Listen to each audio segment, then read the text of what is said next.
What up, fight fans? I know it's been a minute, but we back up in this thing. You know what it is right here. 86 Boxing. Got my man Poppy Tune up in the building. What's good with you? You already know, heavy on the poppy, light on the yayo. What's cracking? And then of course our guy, I forget exactly what they call you there outside of what I call you, Mr. Clubber D himself. You know, it's this Clubber D, the combat G, always in the place to Combat be. And if you ask your mom, she knows about me, especially on Father's Day. That's what it is right there. Clubber D, the combat G. I had thought about it yesterday too, but I was like, dang, I went blank as I was I'll be doing forgetting live. too. I'll be forgetting. I ain't gonna lie. The combat but G you up in know, this thing. Yes, sir. Shout out to happy Father's Day to all the fathers out That's there right. doing their thing. You want to send their That's regards right. for sure. Yes, sir. salute, man. I seen a bunch of daddies out there with their daughters and their sons this past weekend. It was a beautiful thing to see because have the news media let you believe something, they'll have you believe that we ain't good parents and stuff like that. They got it wrong. Exactly. I Yes, love seeing sir. all the Facebook posts today. People shouting out their pops or people that are pops, saying, good job to all you guys out there. Because raising children in this day and age is tough. So hats off to y'all. We'll take the hair off, but it's already gone. So shout out to y'all. Yeah. Yes, Hey, you sir. know what, man? So look, yesterday I went and saw Tony Baker's comedy show at the Funny Bone in Virginia Beach. Man, Buddy has some. He's hilarious. Everybody on this thing was hilarious except for one person. I won't say his name, but Cool. everybody on this thing was hilarious. He had Brandon, hosting or whatever. But Tony talked about a thing that should happen. We should start doing. When you should be He said you should be a nosy neighbor.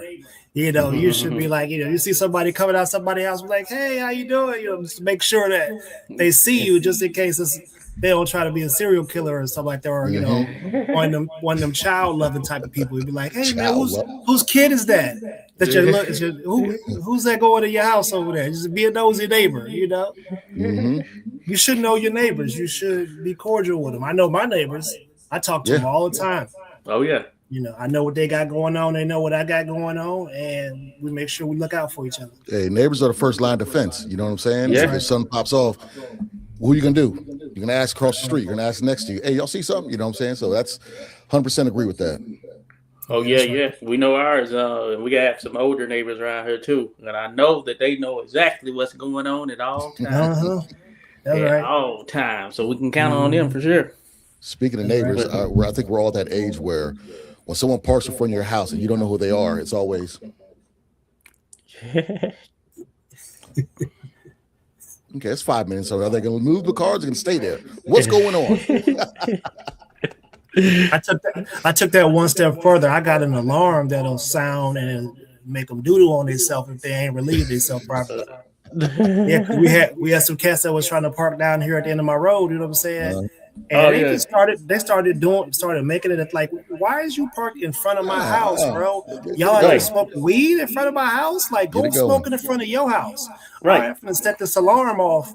You get ready to have a heart attack. Look, I'll be one of those nosy on purpose neighbors. I'll go out there. I go outside my vacuum cleaner and start vacuum cleaning the lawn, trying to see what the hell you doing. What you doing over here, bro? What you doing? Whatever it takes.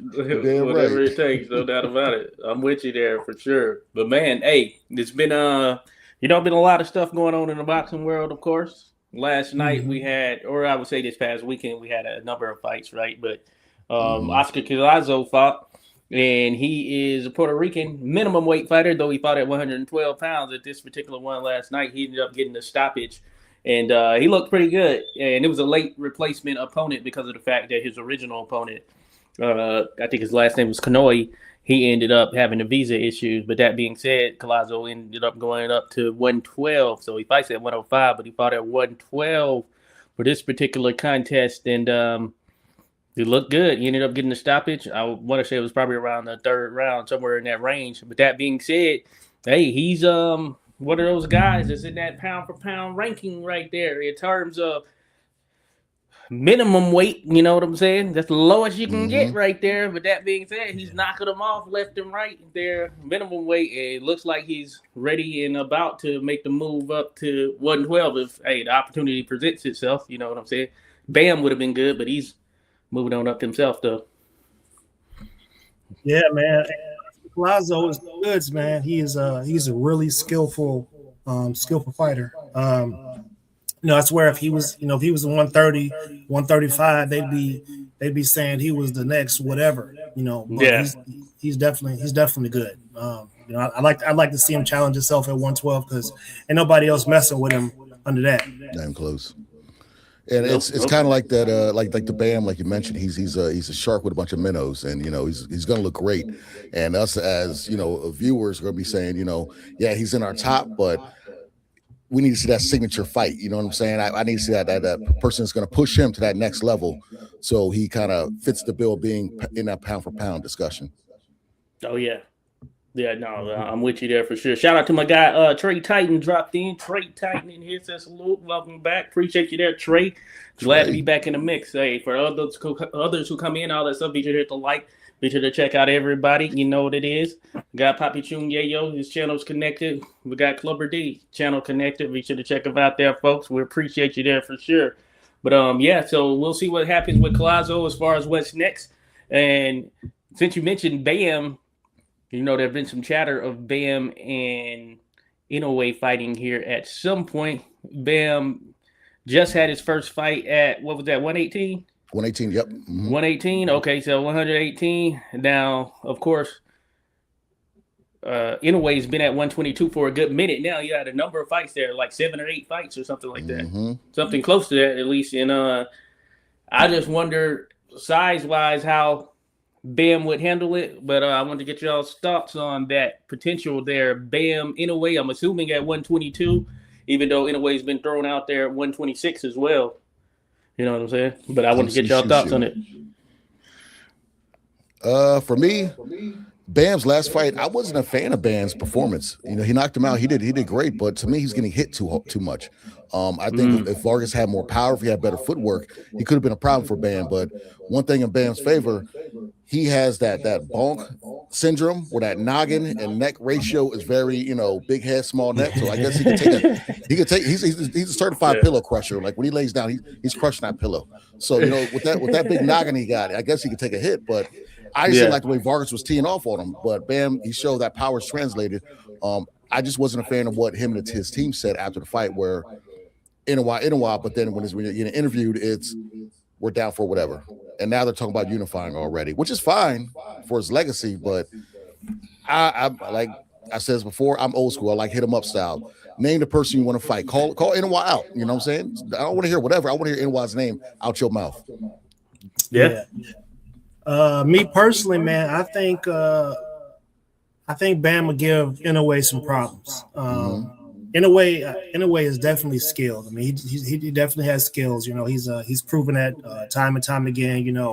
Even when he came to the States to fight, people like, okay, we need to see him fight here, blah blah blah. But no, he's that guy. He's definitely skilled. But I think Bam would give him some problems with the footwork. I just don't know if Bam could take his shots, because Bam is not unhittable. You know what I mean? And that would be the biggest question for me, is whether Bam could take Inoue shots. But I know he could probably slide in there, man. I mean, he jumps to angles and things like that. I think, man, he could slide in there and catch him like Neary did with a left hook. You know what I'm saying? But I think if Bam was to get him hurt, he'd finish him off. It wouldn't be any of that. Okay, I just put him down, he got back up, and now he just beat me for the rest of the fight. I think Bam would be able to get him out of there if he could do it. But right now, I take Inoue right now until I see Bam fight at the weight class. I'm just going to take Inoue for now. I'm going to give him his respect that he earned. Yeah, I think I'm with you there. I think that, all things considered, I do think Bam would give him problems, definitely, because I think Bam has some elite level footwork, and we've seen that in his contests and everything. But I do wonder how he'll take shots at 122 against Inoue, who is pretty much, he's set at the weight now. and he can dish it out, and he can take it as well. You know, he's been dropped by different shots from different fighters and such. That being said, he gets back up and he's still game, ready to go. You know, so that's one thing about him right there. So, and I wonder how it would translate punch wise for Bam moving up to that weight. And you know, it could be one of those things. He's long said that hey, he could go up and down, and he could be one of those generational types that just has that that it factor, that thing in him that allows him to do such. But I would wonder how it would take the shot. So for me, yeah, the size would kind of factor in. I'd lean in a way if they were to face off, especially at 122 pounds, because I think that in a way is well acclimated to that weight right now. And like you said, we'd have to see what Bam looks like there. If he really wanted to fight, he could go up and fight Stephen Fulton. You know, that's kind of a thing that they've done in the past. You know, you got to go beat somebody that they beat, try to beat them better and more convincingly, and then that makes a strong case for you to be able to fight them, right? So, where's he fighting at? What weight's he fighting at though? But Fulton, yeah, because he's fighting moved soon. Yeah, well, he fought Shockey. Yeah, 30. He went up and he came in overweight in that fight with Shockey. So I don't know where he's operating at now. I'm assuming it may be 130. It could be 130. Well, he was supposed to fight O'Shaquie at 130, and I think he came in over, so they made it at 135 and had a belt on the line. But yeah, so he's somewhere in the mix of there. I don't know. I think he might struggle getting back down, just given such, because even in his last contest, I believe it was, he had some issues. If I'm not mistaken, if it wasn't the O'Shaquie one. Yeah, I think he's got to get his weight together, you know, in terms of where he's going to be at. I think for Inoue, his also the age factors too. I think he's 31, 32. Yeah, so, somewhere around there. Besides the Nito Donaire, you know, at that lightweight, you never know when that age is going to really, you know, kick in. So time is not on his side right now. Yeah. So he's got to maximize what he can do right here, right now. So for sure. So, but yeah, we'll see what's up. I was just looking at the schedule as well, and we got a big fight this weekend actually that is coming up. We all know about it. It's one that, hey, I'm kind of getting hyped about. I've gotten hyped about it. Xander Zayas, Boots Ennis, 154 pounds. And I guess at the end of the day, once this is all said and done, given the stakes of things, this is going to be who many consider to be the top guy. But we know that Sebastian Fundora is still there. So it's going to be either the top guy or 1A, 1B, I guess you can say, because there are some that still count out Sebastian Fundora. But that being said, Sebastian is a tough one to deal with for anybody. That being said, we got Boots versus Zayas. And the thing that surprised me, actually, when they first actually met up was that Zayas was a bit bigger than Boots. He's huge. And I guess I wasn't really paying attention to him like that. I've seen a number of his fights or whatever, but I didn't realize his size or whatever. Not that Boots can't overcome it or whatever, because he's got that tool set that I think is just different across the board or whatever. But that surprised me right there. So I wonder what he's cutting down from or whatnot. But I want to get your thoughts on it there. What you think, Poppy, there? Zayas, Boots. Man, that's going to be a great fight. You know what I'm saying? Obviously, I'm riding with Boots. You know what I'm saying? I've always been a fan of his boxing style. I like the flair he brings to the ring. You know, none of his fights are boring, except for the Karen fight with Buddy. Second one. You know, he was on his skates the whole time. You know, but I think there was most fighters were calling Zayas out because I think they feel like he's the weak link at the weight class. But obviously, he's a bigger fighter. He doesn't really have slow feet. He has good foot movement. He definitely has some good foot movement, but he does get hit. And if he thinks he's going to bully Boots, he might run into one of them switch stance uppercuts. And it could get ugly for him in there. But another thing is, though, Boots also gets hit. Yeah. You know, and he's going to be getting hit by a bigger guy who may not be as athletic, but he is athletic. He may not be as athletic as Boots is, but he is athletic and definitely does have. He got his tool bag is all right. You know, we know how Top Rank feed. You know, they butter the biscuits up for their fighters for the most part. But this right here, let's just hope this is not the case of Top Rank meets what's my Al Heyman's my joint PBC. Top Rank meets PBC because somehow they be getting the best of the PBC fighters. PBC's terrible. They've been they be getting the best of it when they meet Boots up. technically wasn't PBC. He was Showtime promoted by someone else. Yeah, Showtime. So technically, he might that might be the kind of wrinkle. And now he's tied to Eddie, thing. Right? Him and Eddie. He's with Eddie Matchroom. Yeah. But he was in that, you know, in that sort of circle or whatever there, you know. So I think the fight goes the distance. I think the fight goes the distance, and I'm gonna take Boots 7-5. No knockdowns. Okay. This for me, this fight is gonna be a tale of two things. Because if you look at Zayas, not his last fight, but the fight before that. He was on backpedal a lot, you know what I'm saying? He had the track shoes on, but nobody wanted to call him out for that because I guess he's Puerto Rican, but he's not that dark of a Puerto Rican. We'll get to that later. But with Boots, I feel like with Boots, this is like a marquee thing because both fighters is going to be look at the resume. I'm a big Boots fan. He ain't really fought nobody besides with Stayonis, and he dominated that. The second Karen fight, I'm not pronouncing his last name, but. Being IBF, I thought the weight was a problem at 147 because they had that 10 pounds the next day. I thought it was just drained. So seeing him at 154 now, we get to see him more filled out and how he's going to look against, you know, Xander Zayas, who's a lot bigger dude. Styles makes fights. I'm going with Boots in this one, but I think Boots is going to stop him. I think Boots might stop him and maybe in like rounds either 9 through 11. You know, I think he's going to wear him down. Might be a flash knockdown in the first 3 rounds, and then I think he's gonna walk into something, and that's gonna be buenos noches. Yeah, hey, you never know. You never know. It can't be it, like you said. So both of them have to watch out. Hey, speaking of Boots Stanionis, man, I was positive that Stanionis was about to give him a true challenge, man. Boots dominated, man. But Stanionis, he couldn't do it. He got dominated in that one. But he was on the fence for like 5 years though, because Virgil Ortiz kept on getting sick. Right. It just seems like nothing can happen as far as the big fight with Virgil Ortiz, right? Yeah. This is like our consolation prize to Boots Virgil Ortiz. Zayas versus Boots, you know what I'm saying? So maybe that one comes back down the road. We'll see, you know. But what you gonna say, Ernest? Both fighters don't really have proven resumes. I just had to look at both of them, and this is the biggest test for each of them.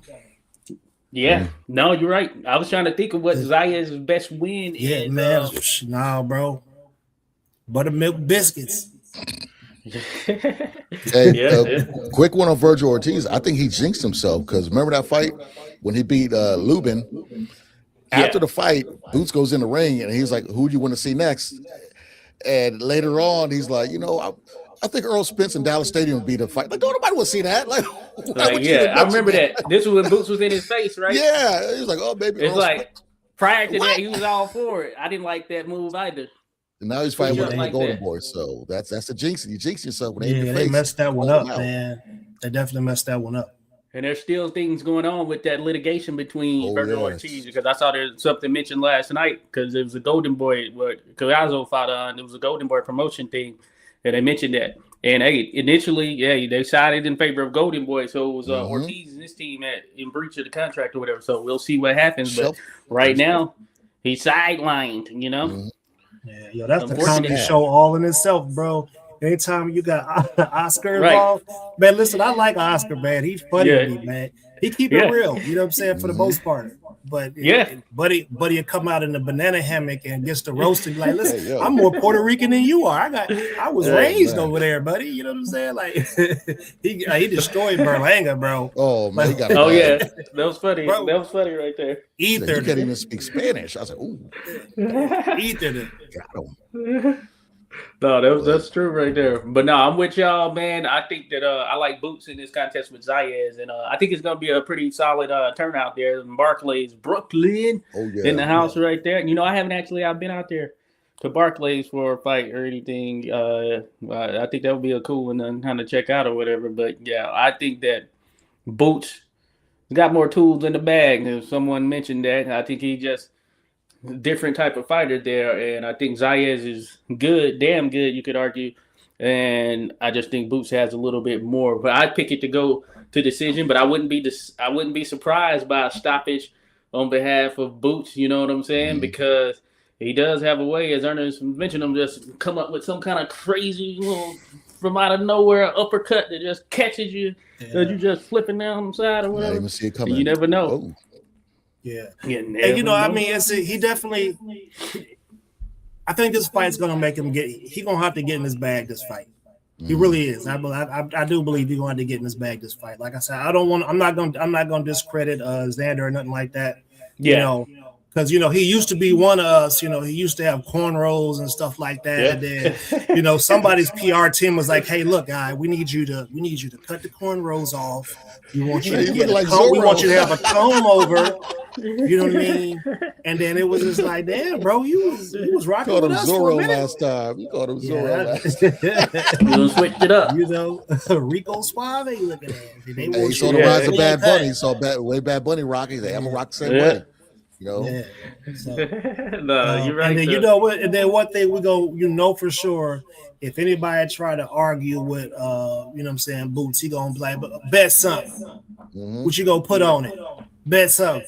Right, right. Them Philly dudes always have somebody to bet something. Like, Hey, Philly only 3 hours away or whatever is from New Bet. York. So, or I don't know if it's not even 3 hours, but the Philly's gonna be in the house.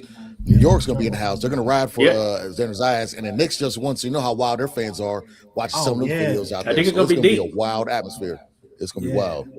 yeah, they a Yeah. little bit too lit out there. They was, I see Oh, them yeah. jumping Spurs players and stuff like that. Like, they Oh was- man, there's Oh a yeah, video I of a guy got that a jersey, OD'd. though. I haven't seen it, but I saw A dude OD during a parade. They resuscitated him, brought him back when he OD, put the Narcan again mouth to mouth or whatever. He's still trying to make out with the girl who brought him back to life. Man, yeah, they wild out there. They were Hey, wild. that's some playing shit right there. She's I like, was "Get off just, me."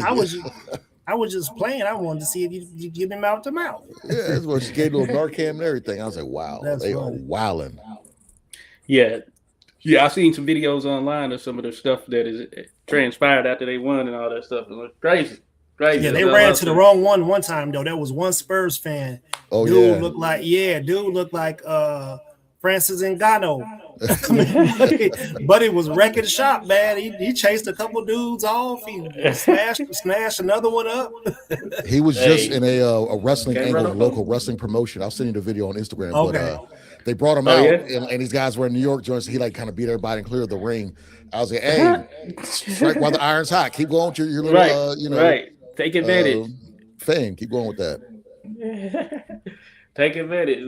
That's some good stuff there. Hey, so for the winner of Zaya's Boots, barring anything where it's like a situation where, we must have a rematch or anything, but say we have a winner, clear win, is the next logical thing the winner versus Sebastian Fundora? Does that make the most sense? If it was me, if I was in my Turkey Al Sheikh of owning boxing and how it should be, Boots, this fight, yes, because that's 2 belts, and then Fundora should fight was it Kelly who has the belt? Oh, yeah, Yes, Josh Kelly. Yeah. Josh Kelly.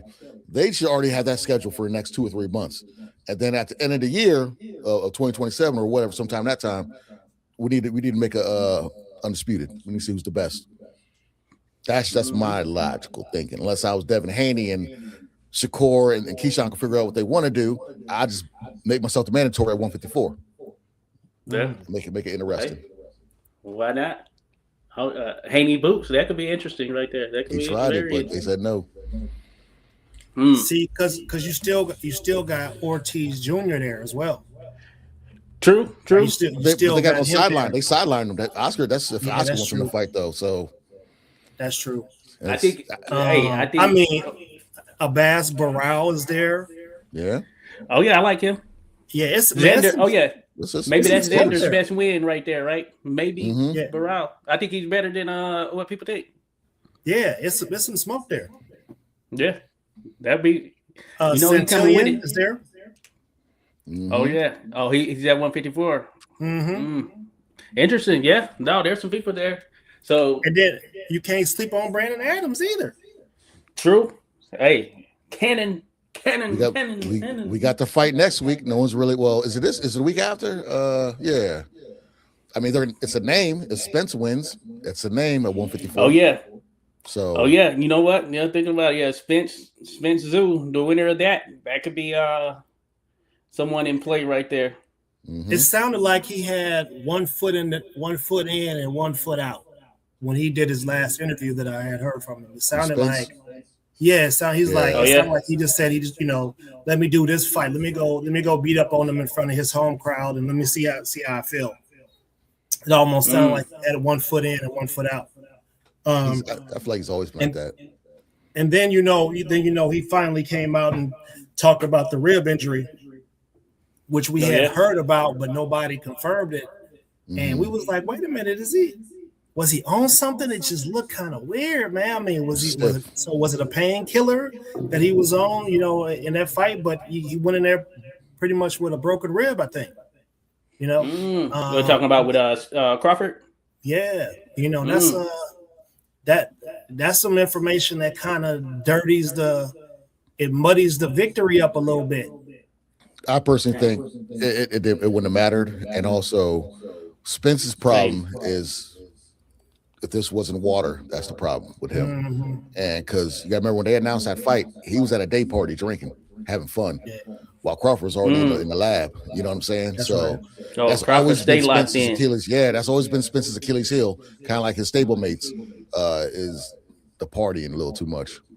Yeah, well, he was running with Yellow Beezy in them, and I think that was some real shaky. Too. Yeah, there was some shaky stuff happening with that. Like, yeah, you know what I'm saying? Like some stuff that's got some legal issues tied behind it and things like that. Mm-hmm. But to Spence's credit, he did move out to the country and got him a ranch and got him a bunch of farm animals and stuff like that. And when you got something like that, you can't neglect that. Like, that's a full-time job, taking care of like farm animals and having a ranch. That's a full-time job. So I really think that he, this little time off that he took, he was able to, maybe reconnect with the sport in a better way. I hope so. But we'll see. I expect him to beat the brakes off of Tim Tszyu. We keep it real. So yeah. I think we saw what he did the last time he went overseas. We saw what he did last time he went overseas. He broke old homeboy's orbital socket when he got Kell Brooks. Oh yeah, it is right. Yeah, I remember that 2017. That's what won me over as a fan. That fight right there won me over as a big Spence fan. Yeah. Same here. They let me know. Hey. I was like, oh man, you legit with it, because at the time I viewed, as far as the top welterweight, I viewed Brooke as that guy. But Spence did we got Alicia Baumgardner, Layla Ali. Yeah. I mean, Chernika Johnson. That must be one of y'all fan base right there. I don't know who this. I don't see it, but I just see it on the thing. Yeah, I'm like, all right. Nobody taking no plugs, bro. Yeah. Right. Root Mitchell. Man, hey, it's crazy. Hey, but man, so yeah, with that card right there, so it's going to be on the Zone pay-per-view. There's some fights on the undercard. Emiliano Vargas is going to be fighting Bryce Mills. I don't know if too many people will know Bryce Mills. I think he can box. He's pretty solid. But, we'll see. We'll see how he does. I like Emiliano. I'm sorry. He should be co-main event. Yeah, the fact that that's co-main event, yeah, you could argue. But I guess that's how they're kind of rounding things up with it. You know what I'm saying? So that should be interesting. Another one, Ben Whitaker is going to be on there, taking on Pai Rivera, who I think is pretty decent. Ben Whitaker, I just want to get your thoughts. What do you think? The real deal? He's looked good in his last couple of fights. You think it's the real deal? This is, I guess you could say, somewhat of a step up, slightly, because Rivera he's not bad from an overall standpoint. I'm trying to think. I think he might have been in there. Was he in there with Badu? Or let me see, because I could be wrong on that. But Papa Rivera, fighting I know that he was trying Tyson. to get in there with him. Jones on the card. But That was, but this could be a step up for Ben Whitaker. But he has the flash and pizzazz and all of that stuff. mhm. He's at 175 pounds. We know right now the two top dogs are Bivol and Beterbiev. For as long as they stick around, certainly Beterbiev for as long as he's around, because he's already plus 40 now. Bivol, he just fought here recently. And I know some felt that it was like, it was a kind of okay performance, you know what I'm saying? But that being said, does Ben Whitaker, do you seem like the type of guy, do you think he got enough of that to kind of take over 175, or the verdict still out? This is to me, well, this should be the co-main event. Second, Yeah. this is him showcasing his talent to the American eyes. And I think he's gonna put on a show. I'm a big fan of his. He did have that setback with that draw, I believe it was, or that one guy who kind of got hurt the rematch, but then he wiped him out. This fight for Whitaker is going to show the American crowd that he is similar to a Boots style, like very flashy, could do a lot in the ring and kind of put on a show for everybody. So I got Whitaker on this one. Yeah. So I think Whitaker actually kind of got exposed fights back. I think he got a little bit too comfortable, because I mean, obviously, Buddy is athletic. He's blessed with some good genetics, obviously, but you can't be like the T-Mac in boxing. You can't just rely solely on athleticism, because you could get a cut and not be able to see something coming. So there has to be some sort of base for you to fall back on. But I think Ben Whitaker has looked incredible against opponents that they have provided. But I ain't gonna lie, bro. Like when I be watching them UK cards, dudes don't even be trying to punch back, bro. They just be getting hit, slide over to the other corner, get hit a few more times, move over to the other corner. They just be moving around the ring and just getting hit. Like they don't even be trying to punch back, bro. You know, so I'm about tired of seeing that. I want to know if the fighter is any good. Like they need to put somebody in there that's going to try to punch and knock his head off in between punches to see if he got some discipline, if he's bringing his hands back. But you can't just be in there styling on people. Like y'all got it all backwards, man. We didn't really start styling on people until we already got the fight won. We don't just come in there and just start styling right away. You got to put punishment on people and make them look bad, make them miss you until they can't. They don't even want those punches no more. Then you start styling. Yeah, I agree. Now you got to go through the gears. Like that's the last thing. You got to go through the gears against opponents who are not at your level. If you're letting them stay in there with you and they're not at your level, then maybe you just not what everybody thinks you are.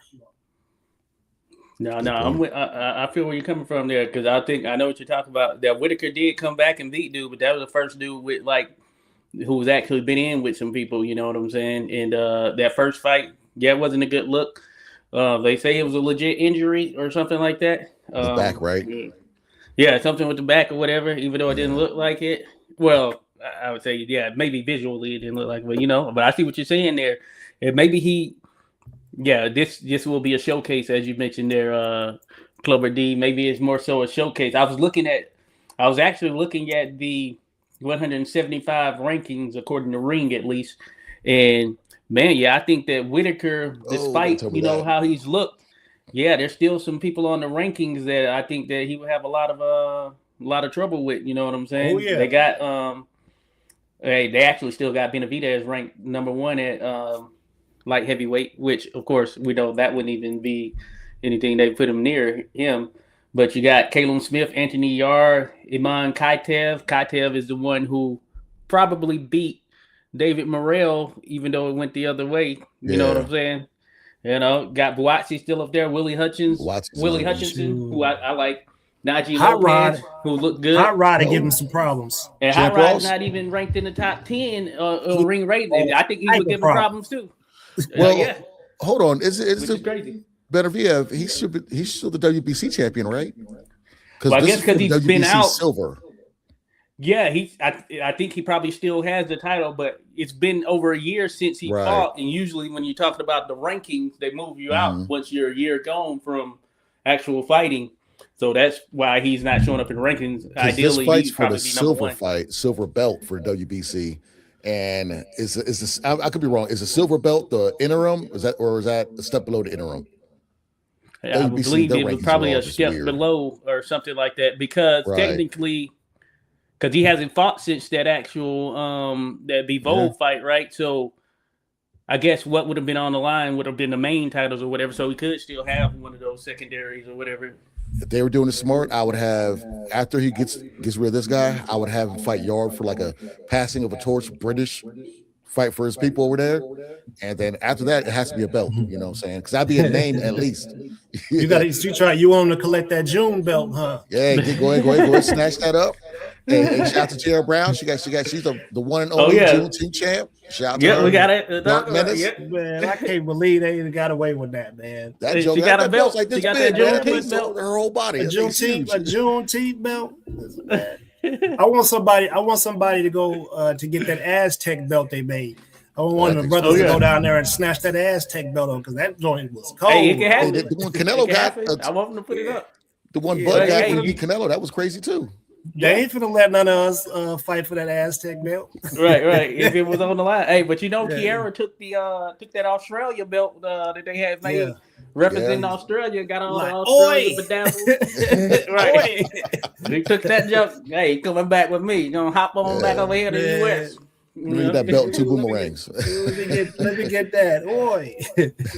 Well, yeah. But no, that was a good bring up there. So yeah, shout out Tiara. She did her thing there. Yes, she did. Rap. That was a good one. So what the rumor is out there is that potentially next is Tiara and Ellie Scottney. Ellie Scottney would be moving up from 122 to 126, and of course she's a champion down there. I think she has she might have been undisputed. She might have got all the belts in that last fight, right? Yeah. So she'd be moving up, but she'd immediately get a title shot, which is an interesting thing, of course, but it'd be her and Tiara. So that's going to be an interesting one right there. Man, I think her and Amanda Serrano need to go ahead and get that bag. You know what I'm saying? Because I mean, Amanda can fight whatever she can just keep fighting, because they're going to keep putting seats in her. And who else is there left for her to fight? You know what I mean? She don't want Bumgarner. Yeah. No. She want the boys. Nah. And I like Tiara. Tiara's kind of like she's Tupac hit him up. She named him. I love her. After the fight, she's naming names. Give me this person. Give me that person. Yeah, I move up. That's how fighters be like. That's what anybody can get it. Basically, damn right. So she applying pressure, bro. She applies pressure. Get it. That Serrano one, hey, that'll be cool too. I thought I did see a report. Maybe y'all saw Serrano. She might have said, I don't know if it was next year or the end of this year is their last year. Maybe next year. Yeah. Something like that. I saw something like that. So yeah, that time's getting there. We see Katie Taylor. She's going to be having her last fight here, I guess, this year, whenever this one goes down, against the person she's going up against there in Ireland. So hopefully some of that stuff shakes out right there. Yeah, we gotta do better. We gotta do better with our names, guys. I'm not saying, but I'm Juggernaut, dude. Katie Taylor is the Juggernaut. She's been running her forehead through sheetrock since she was 2. I said, "Oh, you gonna be a boxer?" She headbutted the wall when she was 2 and put a dent in it. Oh yeah, the old bonk. Hey. She got calluses up under her skin on her forehead. That's why it's so tough.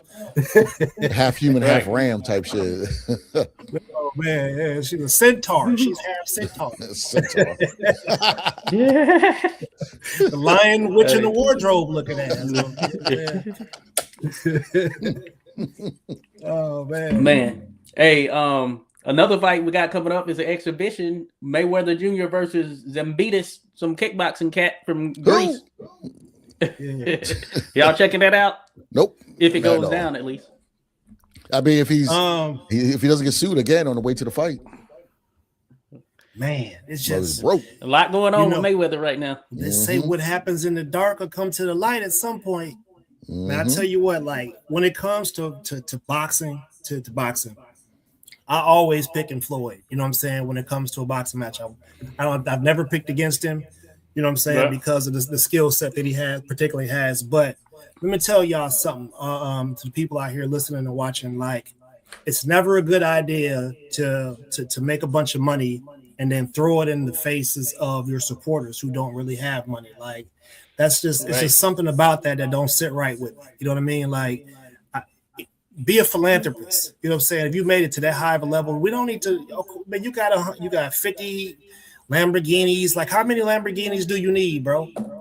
Right. You know what a better stat is like, hey, you know what? I took 5 or 6 people from Flint, Grand Rapids, Detroit area. I taught them some skills and I got them out here. And you know, I'm giving back to the community. That's more of that's a good flex right there. You know what I mean? Because you know, we got Clarissa Shields, who seems like she's kind of emulating Floyd. Yeah, she ain't got Floyd. She ain't got Floyd bread. And it just is looking like a clown show. You got one of the greatest to ever do it, and you out here destroying your name while you're still active. I don't know, man. You know, so like I said, but back to the Floyd thing. You know, Floyd, he'd have made some mistakes, and now it's starting to look like what 50 Cent was saying when he was rocking with him was starting to seem like 50 know what he was talking about. Read the contract. Yeah, what 50 say? 50 said, man, I'll give you 10 million to any of your what is it? 10 million to any of your things that you want me to give it to if you read a page of Harry Potter on the at the Breakfast Club. He said something like that. Yeah. I know it's like 750,000 to go donate to charity if you read Cat in the Hat. Crazy. No, I think it's wild. I mean, you can't even avoid if you wanted to avoid the topic, you can't avoid it at this point because it's pretty much everywhere with all these lawsuits and things coming out with Floyd and all this stuff. And I agree with what you said there, Ernest. And I know that in the background he does some things, does good things, and he does some charitable things and all that stuff. But you're right. Of course, the image that he puts out there is one that is very flashy, you know. I have this, you know what I'm saying? And hey, I'm good, you know, I'm set. I'm not running out of money. I'm just living life, you know, to the fullest type thing. And I think, of course, with that type of persona, even if it's what you displayed there from a public standpoint, you're gonna have a lot of people that are gonna be preying on your downfall, you know what I'm saying? And I think that's what you're gonna see with him as it relates to this. And there have been a number of people reporting on some of the things going on and all that stuff. And hey, I would say that, yeah, you can't. Hey, contracts, you put your name on this stuff. I mean, it's binding. You can't play those type of games. You know what I'm saying? And these are other people with real businesses and all that stuff. So you think they don't want their money? You know what I'm saying? So I feel as a business owner, all of us in some capacity are that. You understand, like, hey, you don't want your money played with in terms of if you go into contract with somebody and then they're joining into another contract and you find out that, okay, they done got another deal with somebody else. But hey, you know what happened with me right here? That's some stuff you can't play around with right there. So I understand from that perspective. Got to read the fine print. I listened to the interview with Roy Jones and Andre Ward. Man, that was excellent. Okay, I need to check that out. That was excellent. That one out. Yeah, and there was a particular thing that they mentioned. Roy said that him and Mike didn't get paid for that exhibition on Triller. So they said that this lady kind of put it together and got them to sign a contract, and then she sold it to somebody else. Like there was some funny business, business going on there. Yeah, some funny business going on right there. And I was Al Heyman type stuff. Dang, like this is what y'all how you got these dudes, two of the greatest to ever do it, to get in the ring and you ain't pay them. That's wild. And that was entertainment during the COVID era, you know. So that was they made money on that card. I know they did. That man killed it, bro. It sold over 1 million pay-per-views. I remember I bought the pay-per-view myself. I did. It was like $50. $50 is crazy. We think like $50. Oh, that's a good deal for a pay-per-view at that particular time, you know, compared to what it had been with some of these other ones being like dang $75 and $80 for a pay-per-view or whatever. PBC be tripping with that. Golly. That's crazy. Like the Zone's at least reasonable with their pay-per-view. Like one thing I do like about the Zone they'll say, hey, you can get these 2 pay-per-views for $100. So it's basically $50 for both, stuff like that. And their regular ones are usually like 60. But I remember it was Morrell and Benavidez, and I was like, damn, you want me to pay $87 for a non-title fight? I got a bone to pick with I had got that one. I got a bone to pick with the zone because they started with the intent that there'll be no more. Yeah, I agree. You know what I'm saying? I agree. So I got a bone to pick with them, but I do have their plan. Their plan is like a $44 plan now, where you get all the pay-per-views. So they're one pay-per-view a month. So you're gonna have pay-per-views regardless. It seems, despite such. But I guess that's pretty solid considering you get the other stuff. But we're in an interesting space now with all these streaming sort of entities that are out there. And at the end of the day, once you add up all the streaming services and all that stuff, if you have all of those, you know what I'm saying? It's just like, okay, I'll take the pay-per-view model that was back. To pay this one price to get all. I'm not going to front. The zone is probably the best bang for your buck because if you're a soccer person, you got soccer. I could watch BKF events, all that stuff, and the amount of free fights they have, let alone the pay-per-view. So I'm actually a big fan of what the zone's got going on right now. I don't have the Ultimate Player because I don't care if Johnny McMuffin fights Timothy T and Crumpets. I don't care about that pay-per-view over there in Europe. Yeah. That's gonna be a part of that plan. I should be able to, pick which ones I want, but I like the model. I just got the regular plan though. I don't know if I can jump up to the Ultimate one just yet. Yeah. No, I'm with you there. I think they do the thing. I like ESPN too because you get the other stuff with ESPN. Oh yeah, ESPN's good. So obviously those two give you probably the most in terms of the other stuff outside of just the boxing space of it. You know what I'm saying? So, but yeah, certainly the zone probably tops there because we on that boxing tip there for sure. Yes, so on Sunday, another edition of Zuffa Boxing. And we're going to spend a little time here on Zuffa. Just in the mix right here. But they got an event coming up. So Valenzuela versus Edwin De Los Santos. That's going to be happening Sunday, June 28th. So they're the ones who are headlining. It's actually a pretty solid overall card because you also got Trinidad versus Gerwin Cajas. You got Ricardo Sandoval versus Brandon Lee. Remember Brandon Lee because he fell off so many times, man. Yeah, that guy's gone. So he's gonna be fighting Ricardo Sandoval, who went over there to Japan and won his title against I forget the dude, but he went over there. This was tail end of last year. So that's going down. There's some other ones on. I had to pull up the entire card, but Rayo Valenzuela, Edwin De Los Santos. And I think this might be De Los Santos' first fight since the Shakur fight because, he was going to fight Keyshawn, and Keyshawn came in overweight, and they didn't take the matchup. So he's going to be back in there. Hey, we'll see what y'all think right there. Zuffa, they are putting on some pretty good matchups here, and they're shelling out that bag, apparently, and I think we've all heard it firsthand that they are dishing out that funding, so we'll see what they do as far as continuing to get individuals that jump on board with the Zuffa bandwagon. Yeah, well, look, man. What else do we have left here in America? I mean, we got Jake Paul. He a buster. Dana White. He a buster. It seemed like all these the two options that we do have decide to align themselves a certain type of way, right? And I see what's happening right now with the first wave of boxers.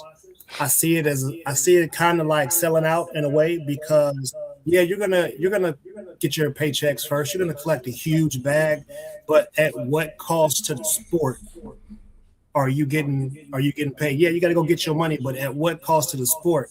Because now the next generation of boxers, they're not going to be able to make a big name out of themselves and get huge promotional deals and make a lot of money on the side. They ain't going to be able to do that. They're going to get what's given to them by what I'm saying? Mass going to be like, oh, no, listen, I'm going to get $10 million from whoever the sponsor is. You can get $1,000.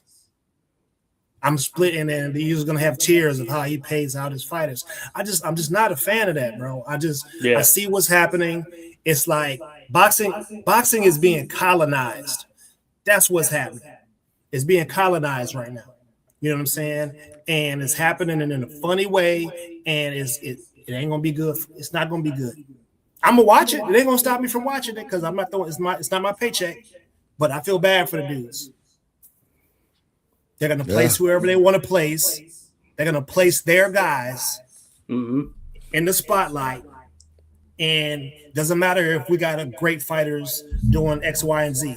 They're not here to promote those fighters. They're here to promote the people who cut their cornrows off and get the comb over. That's who they're there to support. Yeah, I'm giving it a chance because much as I agree, we're in this position because of what's boxing, what we've been getting lately. So we need to look at a Top Rank. You got to look at PBC, who did actually shit for fighters. You know what I'm saying?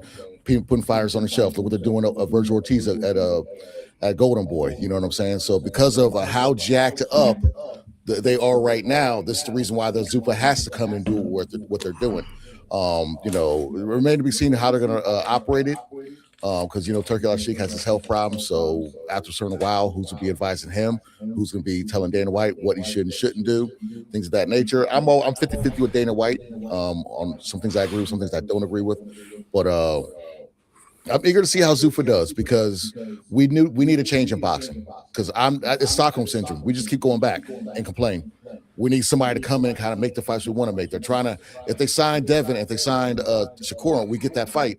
Or if we get a Keyshawn fight after he leaves top rank, you know, I'm not gonna be like, oh snap, I ain't gonna watch that fight. No, I'm gonna be front row, you know what I'm saying? And thank God for putting up the money so we can see this. But how's it gonna be for like the newer fighters, like was it Jamil Hackett? No, Jaleel Hackett. Jaleel Hackett, him and Sugar Sheed, you know, what's going to happen for them? I like the promotion. They were at Raw. They showed them on Monday Night Raw. And mind you, Zuffa, Raw, TKO, same company. So you can cross-promote people like that and get these young guys' attention.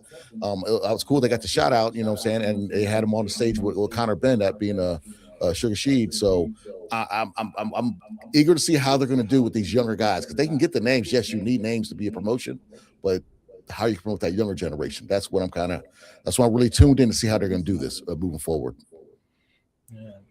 Yeah. I mean, you just imagine having a cucumber and mayonnaise sandwich.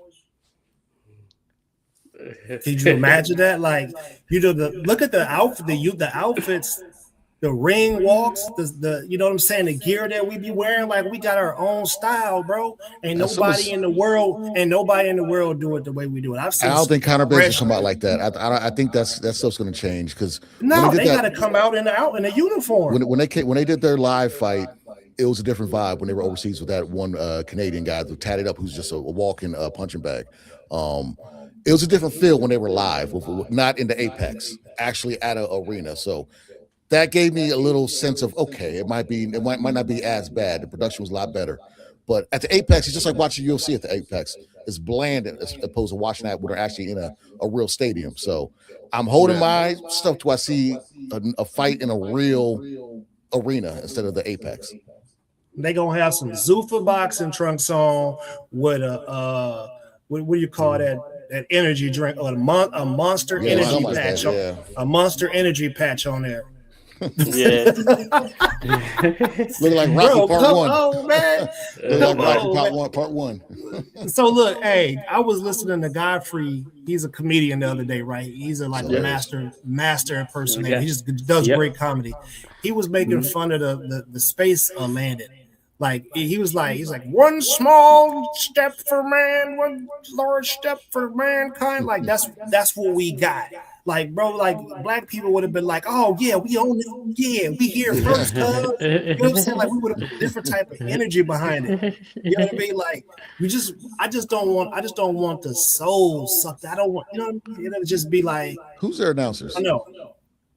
Andre Ward. Yeah, Andre Ward, right? Joe Tessitore, Max Kellerman, and Mark Kriegel. And Tarver's there sometimes, right? So for the main guys who do the introduction and all that stuff, it's Molly Querim, Antonio Tarver, and Mark Kriegel. When the actual fight's going on, the play-by-play commentary, that's Tessitore, Kellerman, Andre Ward, and maybe Mark Kriegel chimes in, but I can't remember for sure. Tessitore, Kellerman, and Ward, which is some of the flavor of what we saw right there. As long as Now, I SOG's think, in the main. I think that Max has gone full company, man. You know what I'm saying? I like Andre Ward man, or what he said there, and it's just an interesting thing there. So I'm with you. I'm with you. I think I see some good. I see some other stuff. When we look at it and see where things end up, I think it's a wait and see right there in terms of how things go. And if you look at it, in comparison to sort of the UFC model, now ultimately we'll have to see how it shapes up. They're certainly there at the top level. When they talk about how some of you have individuals like McGregor, for instance, who generate X amount of funding, he's responsible for like their 8 or 9 biggest pay-per-views, right? But he might have been getting like 5 million, somewhere in that range, his highest payday outside of that Floyd Mayweather crossover. With his highest paydays there on the MMA side would have been probably like 5+ million. Maybe they thrown a bonus in there, but what they're generating was more in that 100 million range or whatever. But it's just kind of how the structure is set up right there, where 17%, somewhere in that range, maybe a little bit less than 17%, is the revenue that the fighters get versus the actual company. And in this case, the shareholders, with the way that it's structured now, since TKO is taking over, since they're a public company now, so they must acquiesce to the shareholders. And of course, the people, the holders of those shares, they are what makes or breaks, I guess, their bottom line in terms of their standing here across the board as a business or organization, conglomerate, whatever you want to call them. So that'll be interesting in how this model works out. I know we've heard that the pay is good for those that are participating or joining Zuffa, here in the current, or at least currently how it's structured, at least certainly for those who are some of the younger fighters coming up or whatever, looking for that break or that next step from these local shows or whatever that they may be doing. We'll see how that ultimately pans out, but I heard the pay is good and they have some kind of structured type meal type guide or plan or however that works or whatever. So they are instituting some things that will be beneficial for the fighter, as mentioned. Long term, though, we'll see, because, like I said, I didn't like the change to the push for the change to the Muhammad Ali Act in terms of why do that if there's not going to be any implications on the transparency of what is being made from a financial standpoint. So we'll see how that shakes up as well. But they are getting fighters who are jumping on board. It'll be interesting to see what this means long term. I do feel like the other promoters aren't going down and they aren't going to go out without a fight, as far as just like giving up all of their fighters or whatever it may be to Zuffa. When you think about the match rooms, Top Ranks, Golden Boy, PBC, with the fighters that they still have. And there's still a host of other promoters out there. But of course, a lot of them, as you mentioned there, Ernest, they are going to go towards the bag. It is prize fighters, so a lot of them are going to do that. But we'll see what it's going to mean for the overall long-term structure of the sport in itself, because the way that Dana White has, presented it himself, it's like he's looking to take over. He's not trying to play ball with any of the others, not the sanctioning bodies, not the other promoters or whatever. So that'll make things interesting. And we know that with the UFC, of course, we've had the litigation as it relates to them kind of pushing out all of the other promoters from an MMA standpoint. And then what that ultimately has transpired into with that puts them in a situation where they're locked into long-term deals in some cases with the UFC, because they're the only player in town. And then if they choose to shelve them or something of that nature, then hey, what can they say, or what can they do? They're tied into this contract. And then we have some examples out there with Francis Ngannou talking about the grandfather clause and that allowing him to get out. And he's made more money now that he's left than he did in his career while he was there, pretty much probably off of that one fight with Tyson Fury, essentially. So that's what makes things interesting, just the shareholder piece of it, the company side of it versus the athlete side. because Zuffa Boxing is falling under TKO, who has the model that they have that certainly ties back to the shareholders. So I think we'll get more of a picture of that as they seem to gain more ground and get more people on board.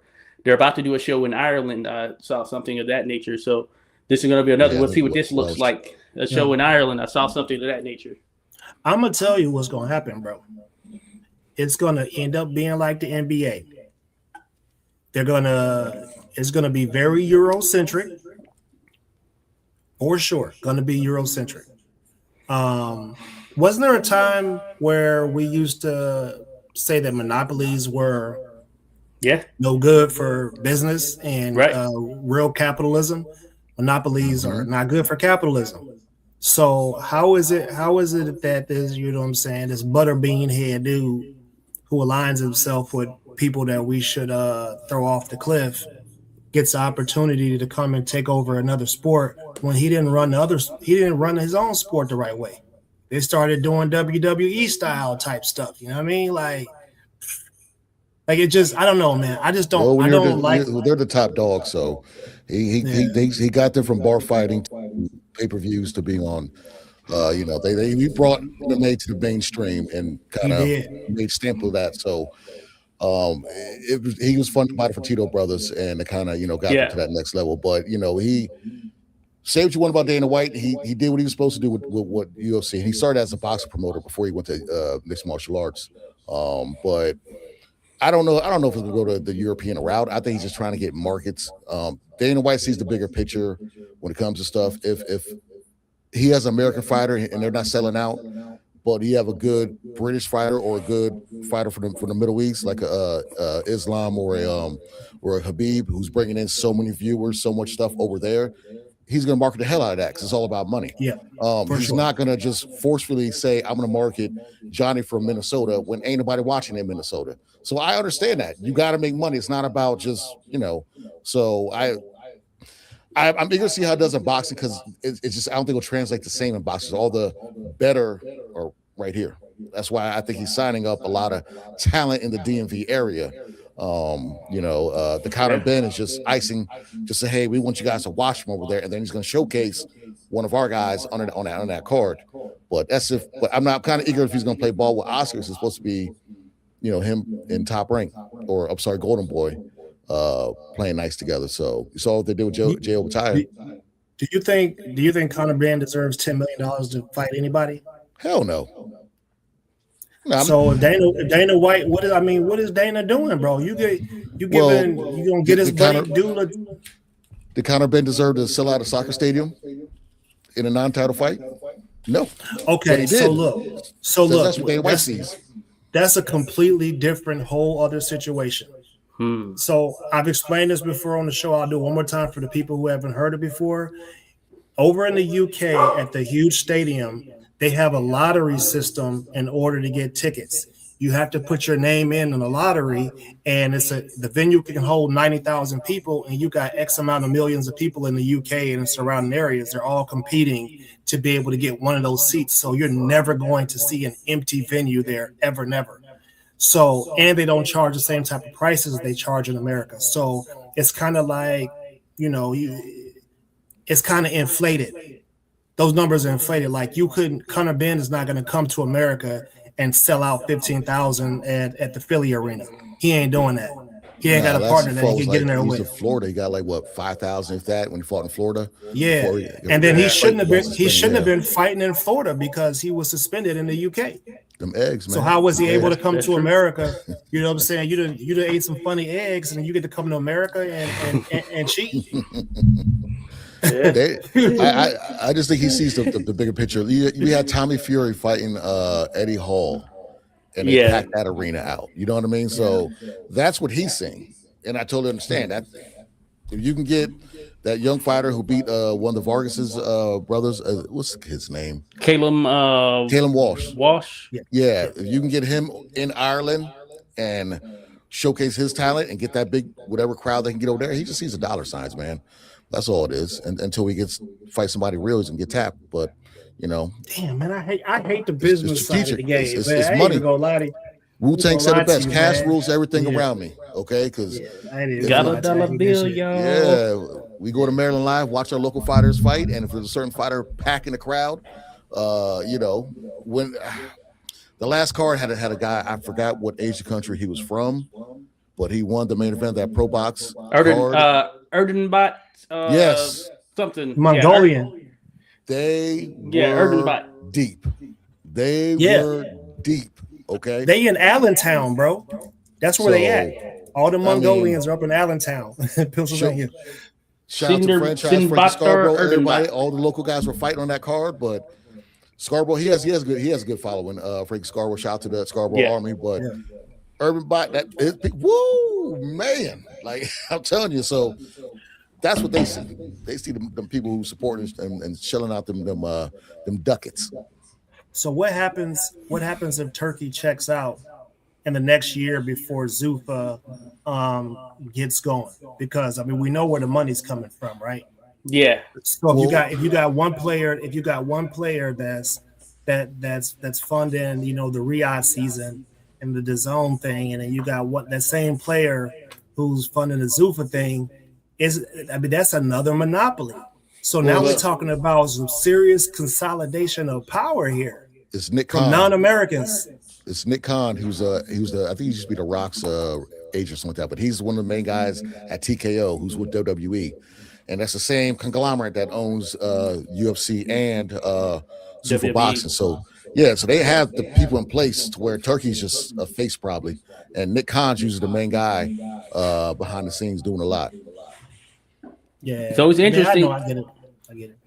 Yeah, it's interesting, that business side of it, because I've seen reporting and heard reporting as well. They're talking about that, with Turkey's involvement, and in a sense, him working with like the likes of Queensbury Promotions, Matchroom Promotions, and Golden Boy Promotions, those that are tied pretty much to DAZN, which he now has ownership stake in. I don't know if he's the majority owner to be, but he has some stake in. Boxing, I think he owns. Yeah, and then that allowing him to open the books to Dana White so he could see what was being paid to the fighters from the other promotions or whatever.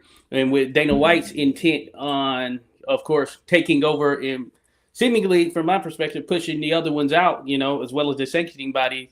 But by that same token, Turkey says, hey, I want all my brothers to come together or whatever here in his recent thing, his memory may be gone and all that stuff. Yeah. Then I just think about it. Was this done from Turkey's standpoint with surreal intent? Or when he makes a comment like, hey, I want all my brothers to come together and be one, but you opened up the door for this right here by passing on these financials and then I guess coming to an agreement with Zuffa and funding them in a way that they could go after the fighters. Not that any other promotion couldn't try to go after another fighter, but it just seems like he's the central nucleus of this opening up in the way that it has there, because all the funding is coming from that Saudi Arabian source. It's an inside job. Man. Listen, man. That's interesting. I'm telling you, because so Tyson Fury was at the fight recently. Oh yeah, here Tyson Fury has not been allowed to step on American soil because he was tied to the Kinahan cartel. That is true. So he was on the FBI's most wanted list. Like, they were supposed to arrest him when he got back on American soil. Like, I don't know why they haven't extradited his ass, because they would have done it to anybody. Julio Cesar. Yeah, they got Kinahan. Yeah, they got Kinahan. They got Kinahan. And they got Chavez. They caught him Jr., recently. remember? He was when he fought Jake Paul. They got him after the fight. Yeah. So what's Mm-hmm. going on, bro? Like, are we heading? Bud was part of that too. Bud was part of that too. He sure was. Bud was part of that stuff too, and I was a little nervous about that, but I'll just say you saw what hat he was wearing, so that kind of told everything for me. What I would say just for the Zuffa thing, just going that real quick, is yes, we see the other belts and how they're operating. See how they did Shakur dirty with the WBC, stripping him and saying he has to pay this, and same with Bud also. They're not charging you for the belt at Zuffa, and they're tied in with the ring.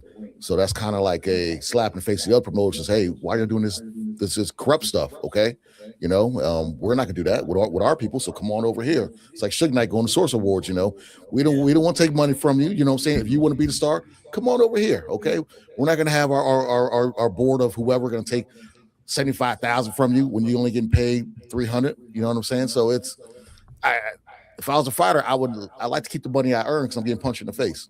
I agree with I agree with what you're saying there to an extent. I do think that there is a lineage tied to these titles that goes beyond the financials. You know what I'm saying? So if you really look at it from the standpoint of, it's probably only like 2% of the boxers who are gonna generate a significant enough fee from a sanctioning standpoint that it's gonna be in the hundreds of thousands or whatever it may be, but for the majority of fighters who are coming up, the thing that sets them apart from their counterparts are those titles right there.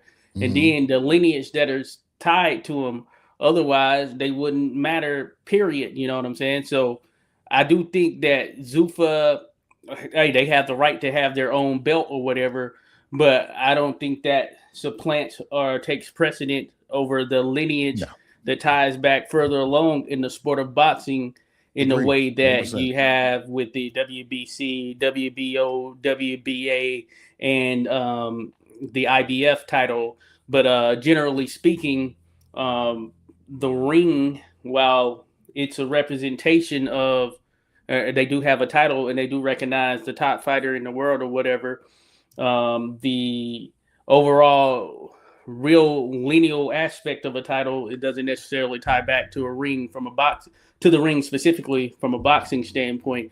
Their ratings started in around 1926, I want to say. So since that period, of course, they've been rating or whatever. So they do have precedent, but it's not one of the actual major titles in that same sense as, say, the WBA, which comes from the NBA, which was National Boxing Association, which ties back, you know, to the early days. And then you have your tie back to NISAC and so on and so forth. So I think that those belts do matter, despite what a lot of people say, and they ride on the belts and all that stuff. But really, realistically, it's still only a small percentage in the world who actually make it to that world title status, even with us having multiple belts that are out there now compared to the others. But oftentimes what people see is just individuals who have secondary belts or whatever it may be. But that being said, they do matter. So there's a lineage that ties to those. And from a historic standpoint, that matters, thinking about what has transpired in the sport of boxing. And Zuffa, if we were just saying, hey, we're just going to be out with the others, then it's like we're starting the slate in 2026 and saying that from here forward, this represents the greatest of represents the greatest of what's out there. That is disrespectful. And I'm not with that for sure. From a historic long standpoint. Way to go. I say, look, I don't want to be known as a person who complains about something, because I'm really a solution-oriented person. I like to solve problems. You know, I'm an engineer by trade. You know, so listen, let's do. If we're gonna do it, let's do it right. They need to allow a boxers union, like the fighters, the sweat equity. That's a word that they like to use, right? The sweat, the people who are actually making the money, right? The fighters, right? They need to have a union. They need to have some input about what's going on, because I guarantee you they're not going to be like, hey, look, let me get rid of my sponsorship and just take a smaller cut from you because you decide to put me on the undercard where nobody's going to see me. Right. You get what I'm saying? Yeah. So I think the boxers should be able to get a union or something to be able to have a say so. And they need a big slice of the pie, not like NFL. They need a real big slice of the pie. There needs to be some sort of retirement plans. You know what I'm saying? I know that WBC, they sort of kind of got some hidden books where they're doing some things for some people. You know what I mean? But it should be an open thing. Like there should be something that they can do, because honestly, how many people are going to have a career after boxing, bro? Right. I mean, I want to make sure we make it a point that people that we interview, we ask them what their plan is if something were to happen bad, what other sort of skill set do they have that they could do and go get another job with? Because what are they going to do? You're going to be fighting till you're 55 because you didn't manage your money right. You know what I mean? Yeah. Not everybody has a solid team of people around them that can guide them through getting sponsorships, having training camps paying for, having nutritionists and stuff like that, making sure you make weight, you know what I'm saying, paying the staff at the gym, keeping the gyms open. Like there's so much involved with it. Like me and Jerry was just talking the other day. Like he's actually tying this area psychologist. Did you hear about the Rich Tech shooting with a little elementary kid? 6 years old, came to school, was shot a teacher a couple years ago. Yeah, so there's this psychologist. We met her at this June 16th thing. She was a psychologist, and she was the one that did all the counseling for everybody. Like she shut that whole thing down and got everybody counseling and therapy and stuff like that. So Jerry's actually attaching, her with the boxing world and the youth centers around here, so that they'll have an idea how to deal with that. But that's just something that should happen. Like you should have a sports psychologist. You should have a therapist, because obviously a person who fights is not going to fit in with the regular world normally. It's kind of like Right? NFL rookies when they get brought in, they have the rookie symposium, and a lot of them bring in the kind of what you're talking about. Yeah. And kind of teach them how to do their stuff. It's just when that's done and you go to your team or whatever, usually the veterans kind of show them what you should be doing and what you shouldn't be doing. But I think for boxing, that should be like you have to try and break that down, maybe a yearly or a quarterly type thing. So make sure these boxers are still on par and have a plan. Because truth be told, it is what it is. Unfortunately, people are going to do whatever the hell they want to do. You know what I'm saying? It doesn't matter. You can have much schooling you want. You could be whoever. If you decide to go that way, you just decide to go that way. But I think that should be there offered to them anyways. So at least they're hearing it, and instead of saying I should have been told this before, when they can get told this now. So now I get you. I just hopefully they listen. Like a boxing bachelor's degree. Yeah. Yeah. Hey, but I'm with you. Hey, I think, if the intent is what it is, say if Zuffa Boxing wants to be the take the beacon for change in the boxing, as Dana has said he does want to do, and what he's trying to do, and it's a league. If he's trying to make boxing like a league, then there should be a union. There should be an independent union that represents the boxers or the players in that same sense. And that shouldn't tie back to the thoughts and feelings of, say, the individual running it, the commissioner, or in this case, I guess Dana would be like the commissioner. It shouldn't tie back to that. They should have sort of like the NFL, or they have the NFL Players Association or whatever. Yeah. Same with the MLB, same with the NBA. If it's truly intent on being an actual league, that way they have their own independent representation that is in their favor, and that'll force the collective to come together, and do what's best for them as the athletes, because the athletes will have gone through the challenges, the trials and tribulations, whatever it may be, because they're the one competing there on that side, especially with said changes to, say, the Muhammad Ali Act or whatnot. So I'm all for that. Hey, leave that alone. Yeah, put the cheeks back in the ring, bro. You can't just have them posted up outside. Put them back in the ring, bro. Like, that's an unwanted change. Like, who told you to do that? That's one of those things. Yeah, back in the ring, bro. You know what it is. I know this is a subject we could keep going on here all night with this one right here. But we've been going for a little bit over an hour. I guess we wrap it up. Last thing I wanted to mention, because it's coming up a week after there, but Abdullah Mason, Joe Cordina. I think that's a good contest right there. I want to get you all thoughts on that real quick before we wrap things up. Yeah. Hey, I can't wait for that one. July 4th fireworks, and I'm keep mine short and sweet. I believe it's on the Zone, and it's gonna be on TNT Sports, so it's gonna be on normal TV. Yes. I am TNT, and they're showing it off.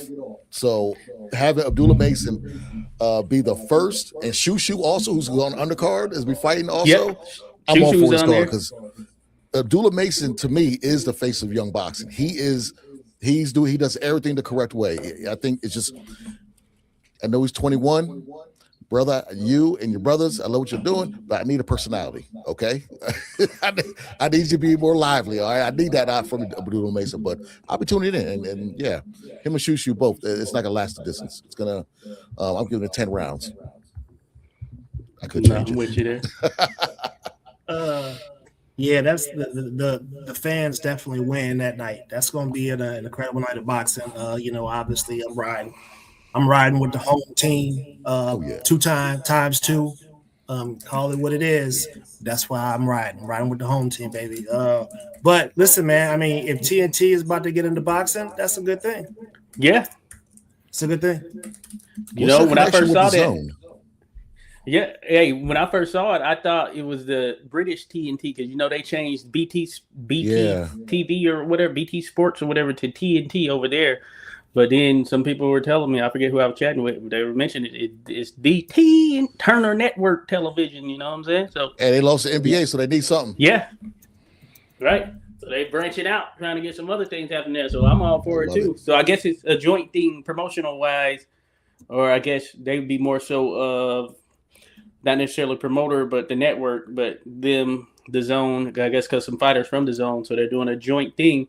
I guess sort of like when Showtime and HBO, maybe if they had a big fighter that made them come together or whatever, which I guess was essentially sort of the case with Pacquiao Floyd, because I think Manny might have been HBO, but for sure Floyd was Showtime at that particular time. Yeah. So they made it happen, and I'm sure there's been some other ones in the mix as well. So one of those things.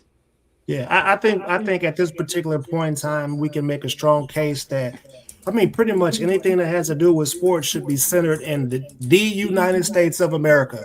I can tell you right now, all them FIFA people, they done came here and had some of that good barbecue. They see some of that good hospitality. They just say, damn, man, they got some good infrastructure. They got AC units. They got, they get hot out here, but you can go in the house and it could just be like a refrigerator inside there. I got a toilet. I don't have to squat on the ground. Look at this. You know what I'm saying? Like, look, we got some stuff going on here in America. Y'all just make sure y'all show some respect over here. You know what I mean? Yeah. Yes, sir. Show some respect. Yes, sir. Speaking of that, hey, I'm just catching out some of these games that remain right here. I've been watching the World Cup, so get it in. You know what I'm saying? Wifey bought me a cold Curacao jersey, bro. Oh yeah, yeah, that joint cold. I rocked that joint yesterday. Oh yeah. Hey, the unlikeliest team, their first World Cup right there. It's like them and another. They're in their first World Cup that I know for sure. But Curacao, let's go. Go. We don't want too many people to find out about Curacao because I promise you, it's a small piece of heaven on earth. If you should ever get a chance to get down there, you should definitely go. Oh yeah, the beaches look crazy. Yeah, got to get out there one of these days. But for sure, hey, appreciate you fellas. Man, we appreciate everyone who came in here, showed us some love right there. You see what it is, 86 Boxing here. You see Poppy Chun Yayo. Be sure to drop by the pages there. Just search it on the thing there. You'll find us Clubber D in the mix here as well. I think it's at Clubber D Podcast or something like that. Yeah. If you add it, then at Ernest Johnson, maybe that's what yours is right there. There, Poppy Chun Yayo, 86 Boxing if you drop by here. But we're gonna be back in the mix. So, hey, this was good, fellas. We back. Yeah, we gotta get it. We gotta keep it going right here. This was good right here. Yes, Looking sir. forward to more. Yeah. And happy Father's Day to all the hardworking dudes out there. You know what I'm saying? Just tell your lady to sit down and don't bother you for a little while. You earned it. Happy Father's Day. Happy Juneteenth. We just celebrated that right there. Hey, been a great weekend there for all. You know what I'm saying? So, hey, until we catch y'all on the flip side, people, have a good one.